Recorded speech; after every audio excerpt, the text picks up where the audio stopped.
Now, all these suggestions look great on paper, but let's actually get insights from somebody within the fashion industry to see what's happening on ground. We are now being joined by fashion designer Rina Dhaka from New Delhi. Rina, welcome to Beyond World is One. Thank you.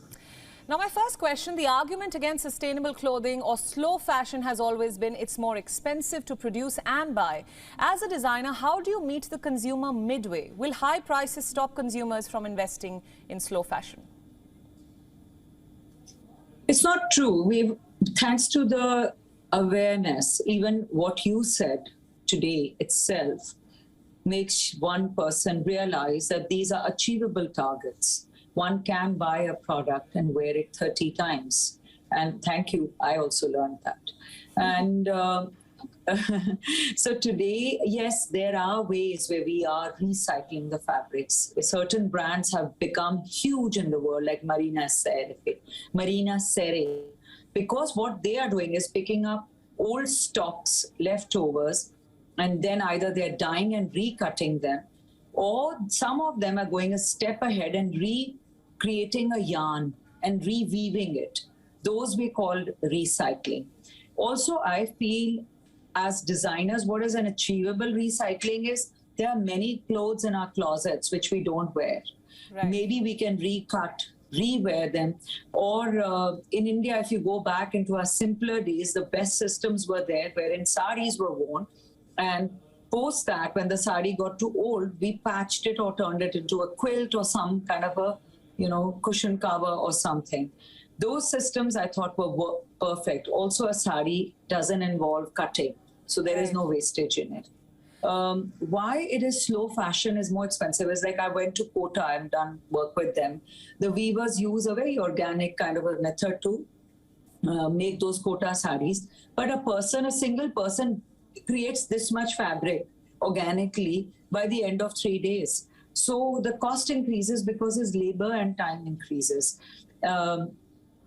And as such, yes, there are those who are very much fond of slow fashion and will pay that extra bit for it. Now, in paper and stationery also, we have a new kind of paper which, when dissolves, turns into a plant or a seed Rina, or something. if I may just come in there and talk about fast fashion. We've seen fast fashion brands, without naming them, hop onto the sustainability campaign without naming any of these brands. Do you see a movement towards slow fashion, especially in markets in South Asia, especially at a time when trends are changing weekly? Yes, amongst the very fashionable, yes, it's very much they're very aware, and they are very much making a move towards that world. In India, we have khadi, as you know. There has been a lot of push towards making khadi this fabric of sustainability because A, it uses very little water, and two, it gets better with each use. It doesn't use bleach. Again, that the reason why you use a lot of water, because bleach is put in water and then fabrics are dissolved in it.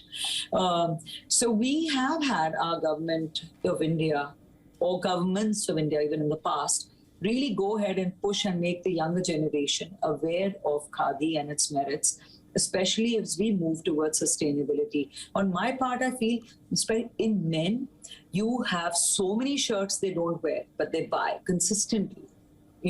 If that can be reconverted by designers as a trend to rewear them by the women in their households and generations and younger generations, it's a very doable idea and one can do it.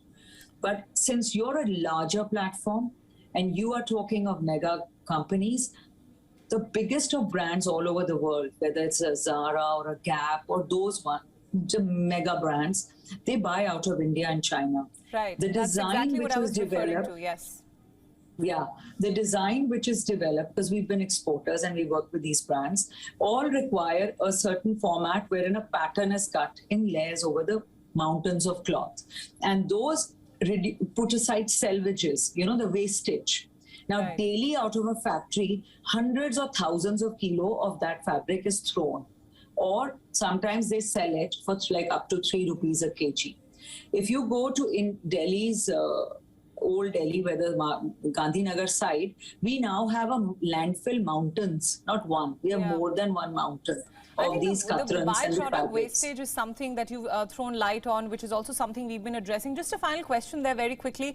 How can a designer who focuses on sustainable or slow fashion appeal to a wider audience? I think that's a big challenge. Perhaps younger generations, Gen Z as we call them, they choose fast fashion often over long-term investments. Trends are also changing before we can sneeze.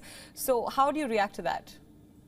I think the most important part is to not waste the sites or the selvages, to try and formulate a pattern where that gets used. You know, and then in itself, you're reducing the fiber wastage into the earth back.